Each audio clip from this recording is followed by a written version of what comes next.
Olá! Hoje a gente vai mergulhar fundo na Expo Direto Cotrijal. Sabe aquele evento gigante do agro lá em Não Me Toque, no Rio Grande do Sul? Mas olha, a ideia não é só falar de mais uma feira, não.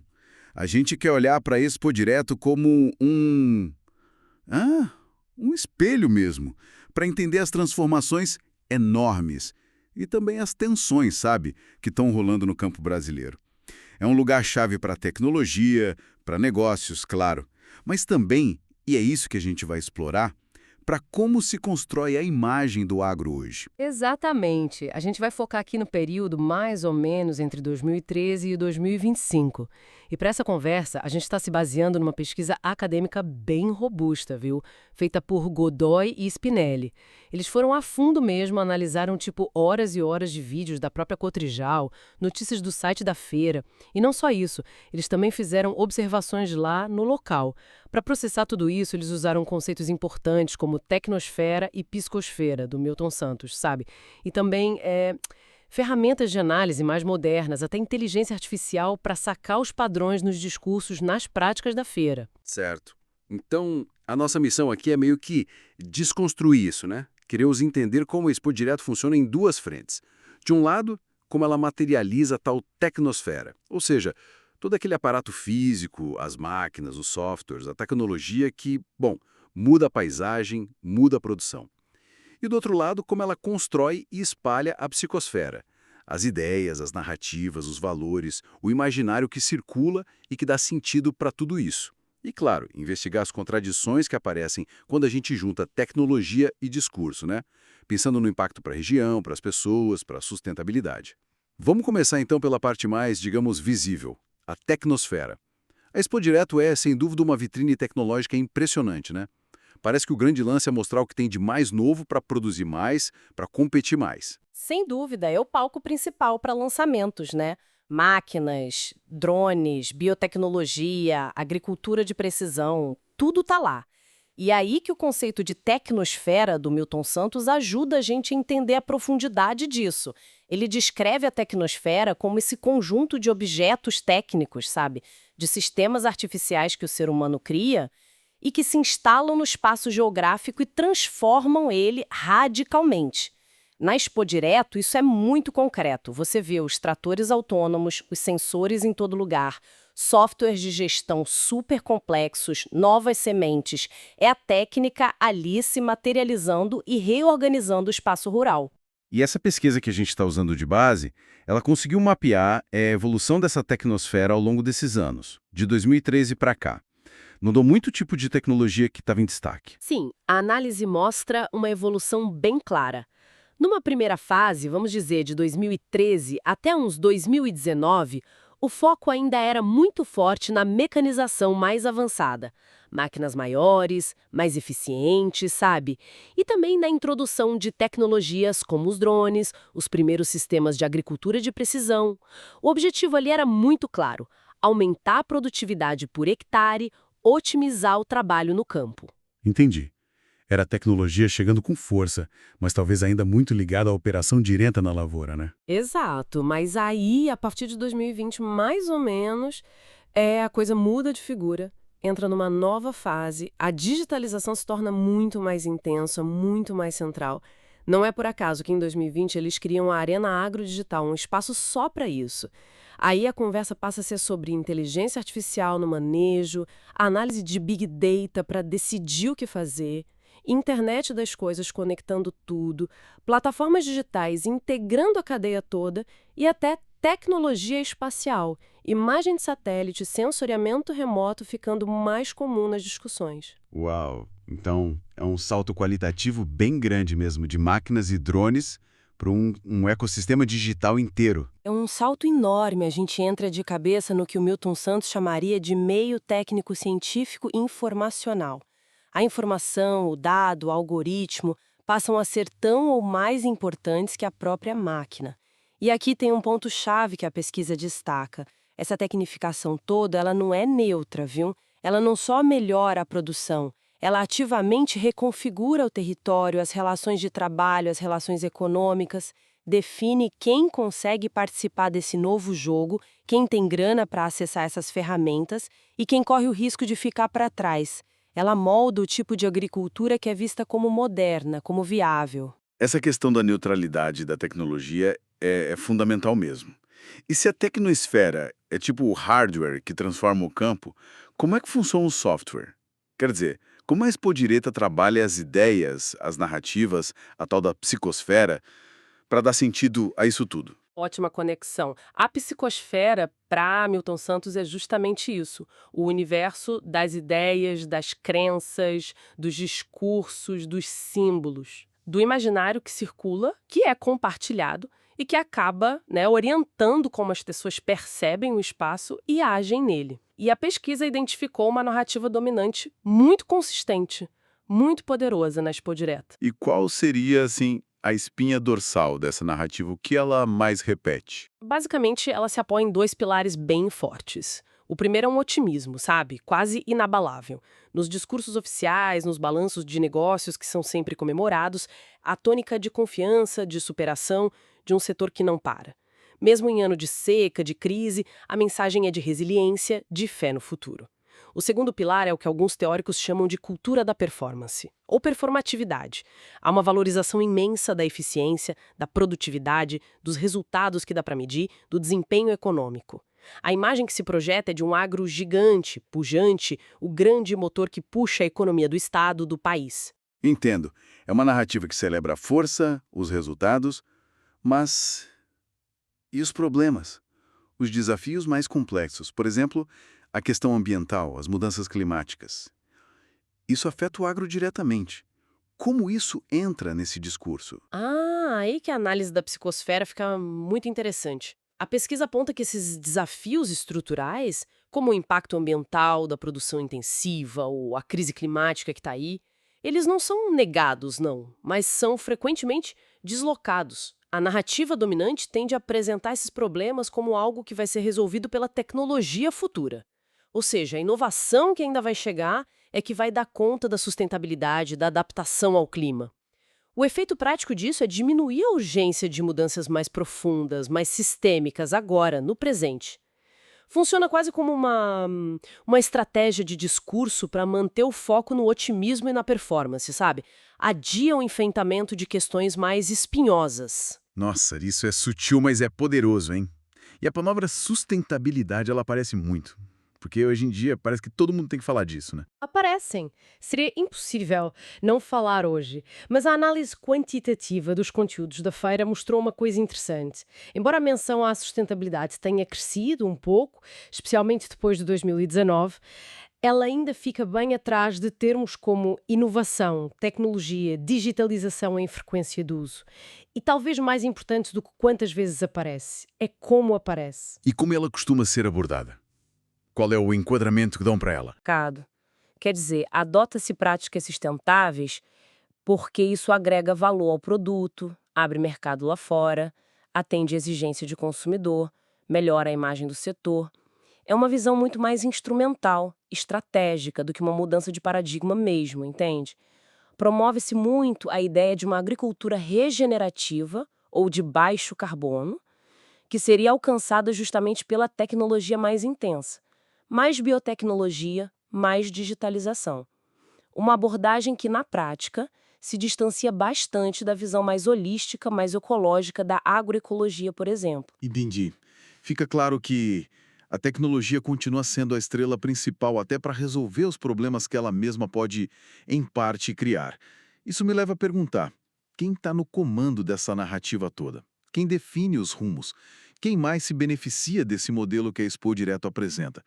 Como funciona a estrutura de poder ali dentro? Olha, a Expo Direto não é só uma feira de negócios. É um centro nevrálgico de articulação política e econômica.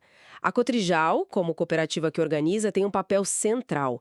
Funciona como uma espécie de curadora do desenvolvimento da região, sabe? Ela conecta as grandes empresas de insumos, de tecnologia, as instituições de pesquisa, as universidades e, um ponto crucial, o setor financeiro, Os bancos estão lá com força. Além disso, a presença constante de políticos de alto escalão, governadores, ministros, bancadas inteiras, até audiência pública do Senado já aconteceu lá dentro, mostra o peso da feira como palco para legitimar e negociar políticas para o setor. E essa concentração de poder, como ela influencia o tipo de inovação que é mais promovida? É um processo que inclui todo mundo da mesma forma? A pesquisa sugere que nem tanto. Se a gente usa uns modelos teóricos que analisam como a inovação acontece nas regiões, a Expo Direto parece reforçar um sistema mais hierárquico. A inovação tende a vir de cima para baixo, sabe? Vem das grandes empresas de tecnologia, dos institutos de pesquisa já consolidados e vai para os produtores. Esse modelo acaba beneficiando principalmente quem já tem mais recurso, os grandes e médios produtores. Aqueles que têm capital, escala, conhecimento técnico para adotar essas tecnologias que são sofisticadas e muitas vezes bem caras. Mas e a agricultura familiar? Os pequenos produtores? E a questão da sucessão no campo? Os jovens, as mulheres, eles têm espaço real nesse modelo? A feira, de fato, promove eventos específicos, como os fóruns para jovens e mulheres rurais, e tem um pavilhão dedicado à agricultura familiar. Isso a pesquisa reconhece. No entanto, a análise mais crítica aponta uma tensão aí. Muitas vezes essa inclusão parece mais simbólica ou muito setorializada. Não se traduz num poder real de influenciar a agenda principal da inovação ou no acesso mais fácil às tecnologias de ponta que dominam os pavilhões principais. O modelo de inovação que predomina, esse mais vertical, ele contrasta muito com a lógica de construção coletiva de conhecimento que a gente vê, por exemplo, nas redes de agroecologia, onde a adaptação local e a participação são fundamentais. Então, na prática, o próprio modelo tecnológico que é apresentado pode acabar criando mais barreiras, mais desigualdade. Exatamente. O custo alto de muitas dessas tecnologias, pensa num maquinário de precisão, num software avançado, num drone top de linha, isso aprofunda as desigualdades que já existem. Fica muito difícil para um pequeno produtor, com menos capital, menos escala, competir ou mesmo conseguir usar essas ferramentas. Isso levanta questões sérias sobre justiça territorial, né? Quem realmente está ganhando com esse progresso todo? A própria organização do espaço e do dinheiro na feira reflete essa hierarquia. Os espaços da agricultura familiar, da agroecologia, movimentam valores importantes, sim, na casa dos milhões, não é pouco. Mas os espaços principais, onde estão as gigantes das máquinas, dos insumos e, muito importante, os grandes bancos com crédito subsidiado pelo governo, ali a conversa é na casa dos bilhões. A diferença de escala é brutal. Quer dizer, então que por baixo dessa vitrine brilhante de tecnologia e desse discurso super otimista, existem outras realidades, outras formas de pensar e fazer agricultura que também estão ali presentes, mesmo que mais escondidas. Sim, e esse é um dos achados mais ricos da pesquisa. A coexistência, ainda que tensa, do que os autores chamam de geografias da reexistência. A presença da agricultura familiar e da agroecologia, mesmo que em espaços fisicamente mais na periferia da feira ou com menos destaque na comunicação oficial, representam um contraponto fundamental. Elas trazem outras lógicas, outras prioridades para dentro daquele ambiente que é dominado pela tecnologia de ponta e pelo foco no mercado global. E como essa tensão entre a narrativa dominante e essas resistências se manifesta na prática? Onde dá para ver o choque? O estudo aponta uma verdadeira colisão de narrativas. De um lado, o modelo hegemônico, eficiência máxima, escala industrial, produtividade por hectare e integração total aos mercados. Do outro lado, modelos que valorizam outros princípios. A solidariedade na comunidade, a autonomia para não depender tanto de insumo de fora, o respeito aos ciclos da natureza, a preservação da biodiversidade e até o reconhecimento de saberes tradicionais, outras formas de conhecimento, outras epistemologias, como a gente diz na academia. Até a relação com a terra é diferente. Para um, é principalmente um fator de produção. Para o outro, é espaço de vida, de cultura, de identidade. E imagino que as visões sobre sustentabilidade também sejam bem diferentes, né? Completamente diferentes. Para a agroecologia, a sustentabilidade é parte do DNA do modelo. A busca é por construir sistemas agrícolas que sejam ecologicamente regenerativos, socialmente justos, economicamente viáveis e culturalmente adequados. É uma visão de sistema integrada.